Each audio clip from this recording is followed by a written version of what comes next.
Hi guys, today we want to have a chat about applications of polynomial functions, and we're going to have a look at quite a number of examples here. Really, this is something that you really need to start to get a lot of practice in.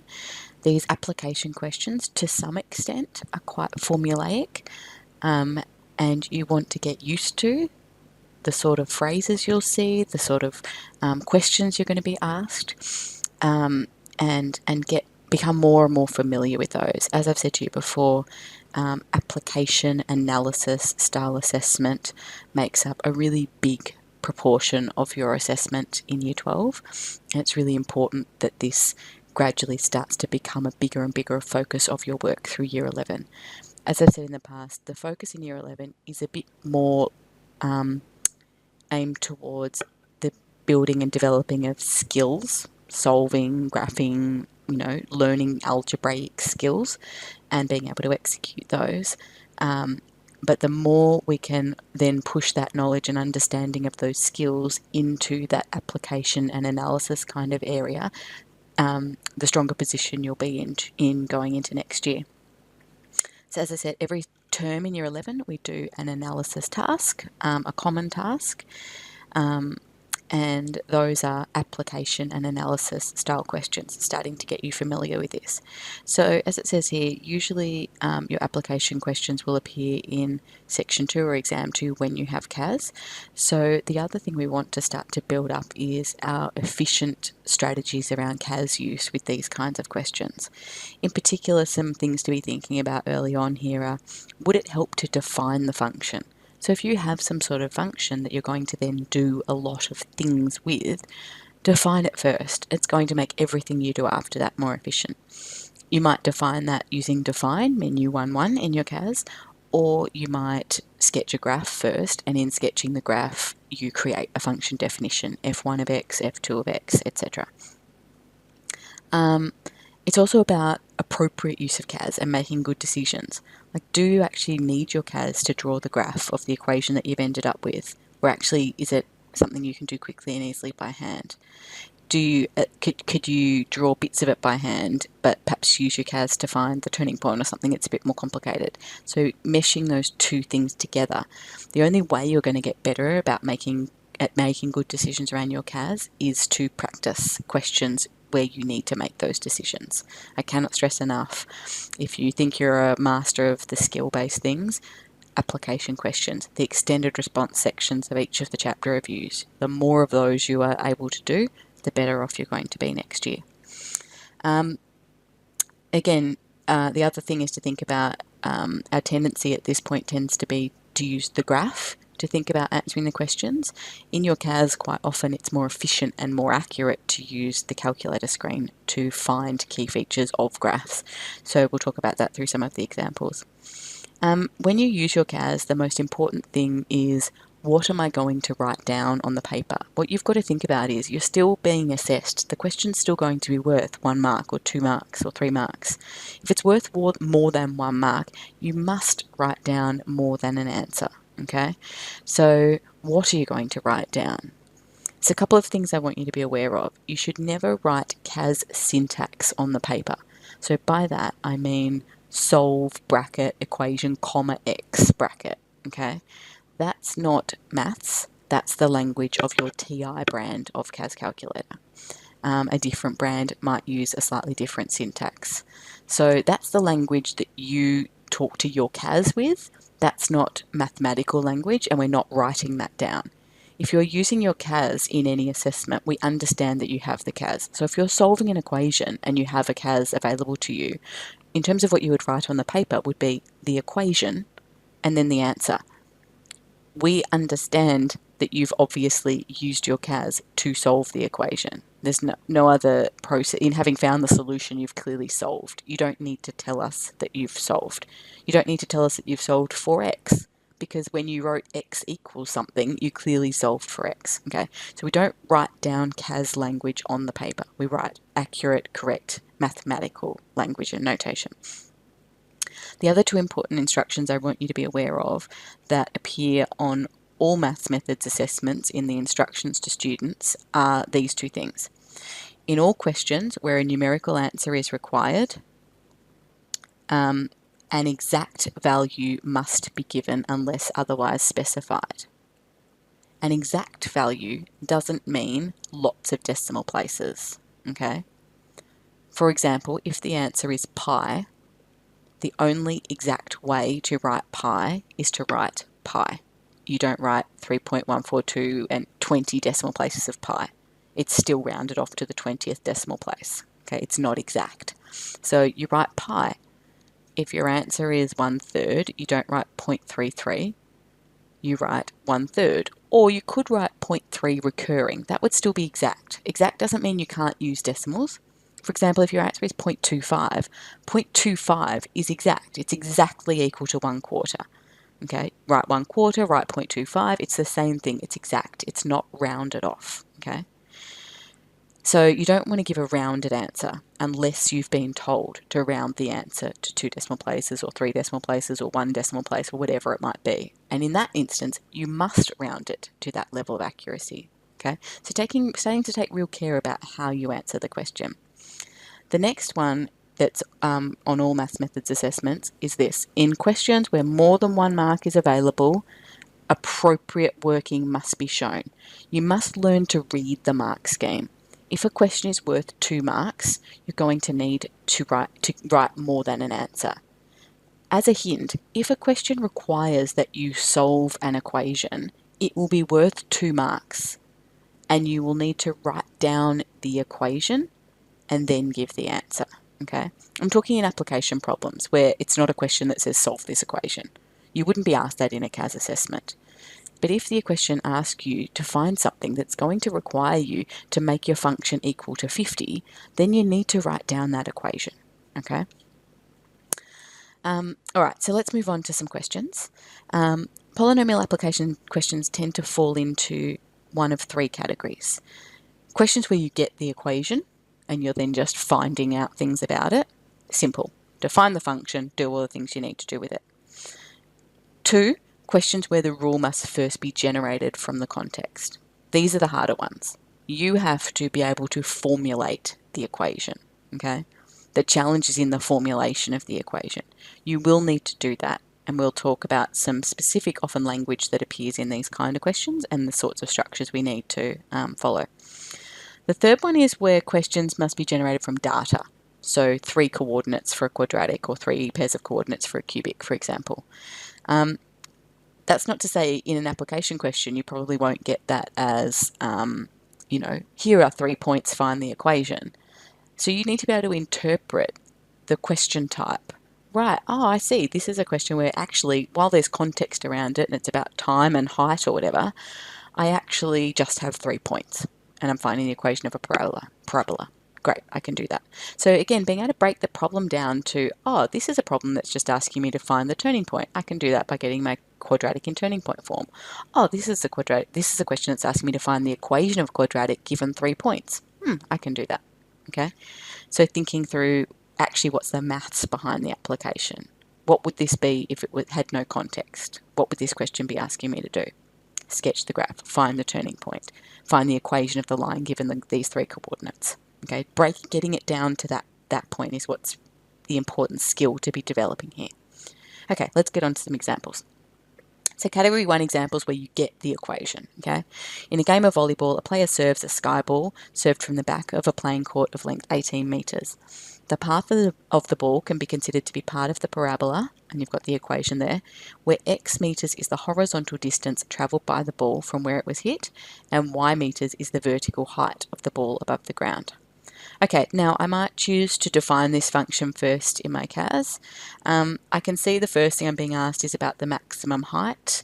I also might want to get a clear idea, so you can either define it in the calculator screen, and that would be menu 1 for define, and then you would call it f of x. You need to use function notation to make full use of the CAS's functionality. In this instance, I'm quite keen to have a look at this graph and to see what's happening here before I do anything. So I'm not going to bother defining it over here in my calculator screen. I'm going to go straight over to the graph and I'm going to essentially define function 1 of x as this equation. So it is 1.2 plus 2.2 times x, so we don't need to type times if it's a number times a letter, and then minus 0.2x squared. Okay, enter, sketch my graph. All right, let's do some adjusting of the window so we can see our graph. I'm going to make that maximum value more than 10 so I can see that other x-intercept. Given that it tells me that my volleyball court is a length of 18 meters, maybe I make it 18 or 20 just to give me a sense of where I'm at. I always like to go past what I need to see. So I'm going to make that 20. I'm going to make the maximum y value. So on your CAS, remember you are just using your touchpad to move the cursor up over the number that you want to adjust. You click once to select it. You click a second, you click once to select it, and then you want to right click. So on your CAS, that is pressing Control Menu. And then you should be able to edit the number as you can see here. I'm just going to make this a bit bigger at 10, for example. Okay, now I can see what I'm dealing with. So you might want to think about, okay, the volleyball court's 18 meters long. The serve is happening from the end of the court, so I can see pretty clearly here from my graph that the ball hasn't gone past that 18 meters, so it seems to be landing in the court, but that might depend where the net is, etc., etc. Okay, we want the maximum height reached by the volleyball, so we want the turning point. Now we can do that in the calculator screen, okay, and we can do that using menu 6 for analyze graph, and then we want a maximum turning point in this instance, so number 3, and then we can go select our lower bound and select our upper bound, okay, and we get our point. Now again, we should never make any assumptions about the accuracy of this point. The graphing screen only works in decimals, so I want to check that this is actually 5.5 and not more than that. I'm going to again move my cursor up to the number, select, click on it once to select it, and then right click by pressing Control Menu, and then I want to look at the attributes, and I want to increase the precision value, but I can see as I increase it I'm not seeing any more of the number, and so it is exactly 5.5. We might want to do the same with the other number, just check that that's exactly 7.25. Again, increasing the precision value, nothing changes about the number. This is a nice exact coordinate. So it's in decimals, but it's exact, okay? No roundings required. So we could read off from the graphing screen that the maximum height here is 7.25. Now, I would say that this question would probably only be a 1-mark question. If it was a 2-mark question, I might want to write the turning point is this, and therefore the maximum height is this, or something along those lines. In this instance, I could probably just give an answer. But again, you want to be guided by what the marking scheme is telling you. So turning point,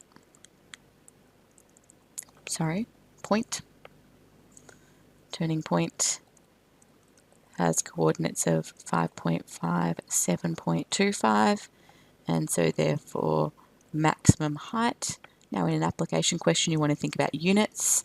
It told us that y meters is the vertical height, so maximum height is 7.25 meters.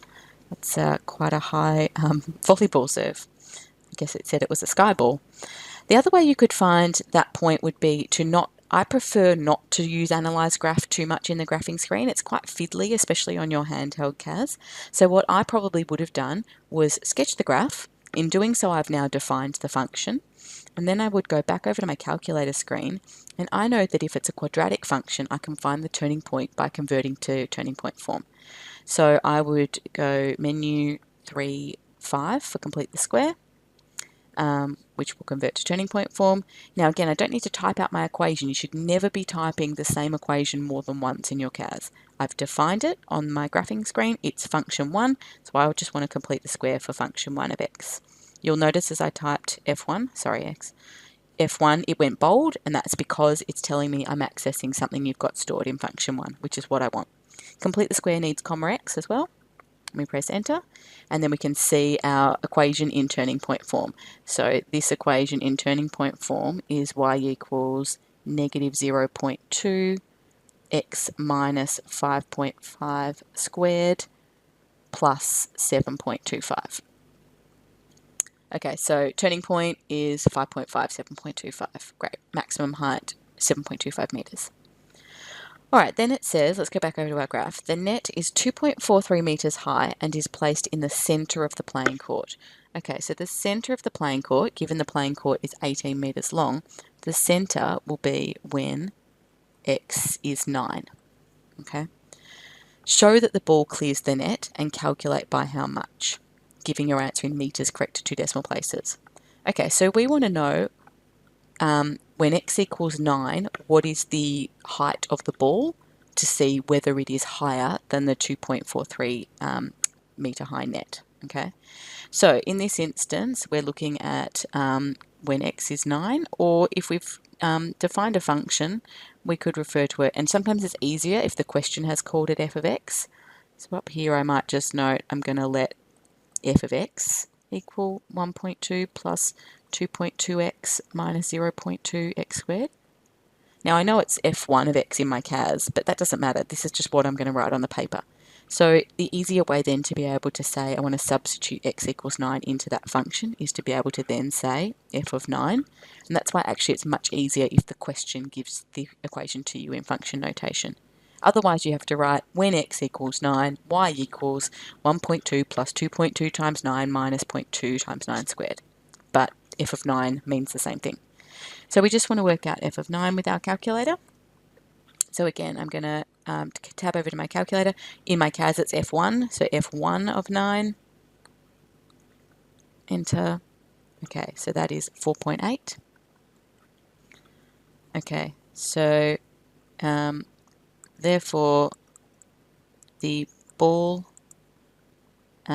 is at a height of 4.8 meters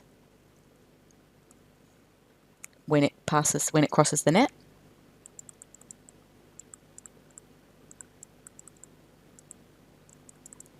Hence, it will clear the how high was the net? 2.43 meter net by, now we're going to need to do 4.8 minus 2.43, so do that in my CAS. Sorry, minus 2.43 by 2.37 meters. So absolutely no problem with our serve. Okay, so then part C, there's confusion amongst the receiving team and the ball hits the floor on their side of the court. So let's go back over to our graph so we can see where the ball's hitting the floor is where the x coordinate of the parabola is. So it hits the floor on their side of the court untouched by the player. How far into the receiver's side of the court will the ball land?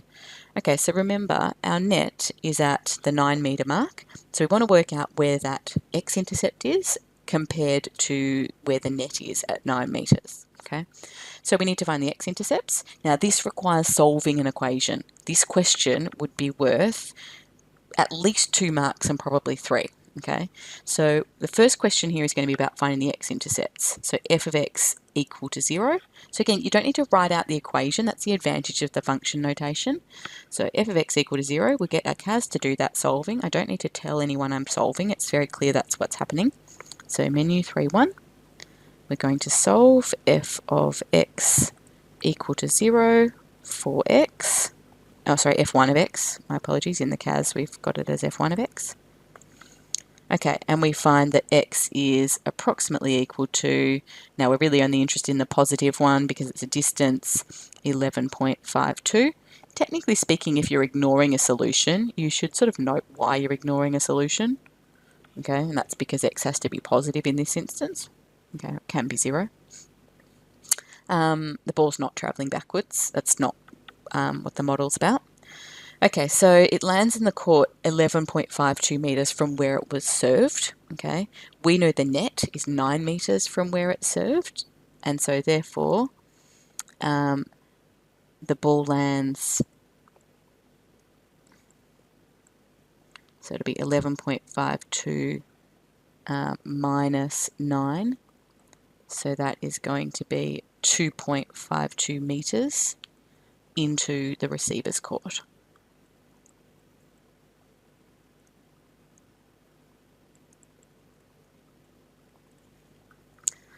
Okay, so I think that's the end of example 1. I might stop this video at this point. I'll record a separate video for the remaining application problems. But that was a category 1 example given the equation and then answering things about it. Again, thinking really clearly about how you're going to use your CAS here. Okay, you can go on to the next video at this point. or have a go at a couple of questions before you move on to the next video. I'll see you then. Bye.